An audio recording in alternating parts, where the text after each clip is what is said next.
akka mooltan kun dhandhama oduu har'aati. Waldaan Fannoo Diimaa Itiyoophiyaa mana barumsaa dhimootii Namoomaa biyyattii isa jalqabaa kan Amajjii bara 2025-27 jechuudha kan sirnaan eebbifame beeksisee jira.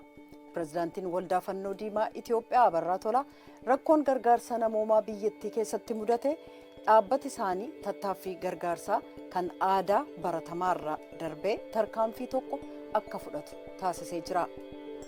Daarektarittiii Olaantuun dhaabbata Maallaqaa sadarkaa addunyaa kan IMF sagantaalee jijjiirama dinagdee Itiyoophiyaa hojiirra oolchuu ilaalchisee obsa akka qabaatan gaafatan. Xumura daawwannaa guyyoota lamaaf Itiyoophiyaatti taasisan irratti ibsa gaazexeessotaaf kennaniin Daarektarittiii Olaantuun kun dinagdee jijjiiruun yeroo fudhata jedhan. Ministeerri Maallaqaa Itiyoophiyaa Ahmed Shidee ibsa gaazexeessotaaf kennan irratti kan waloo jechuudha.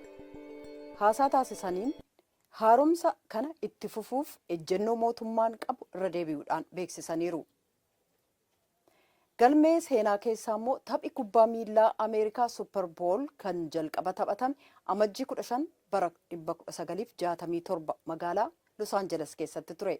Kana kan waliin qooddanneef ba'ii taphichaa kadheenyaa isin beeksisuuf jecha gareen Philadelphia Eagle jedhamu tapha kubbaa miilaa dilbata darbeetiin Kansas City Chief injifatee jira.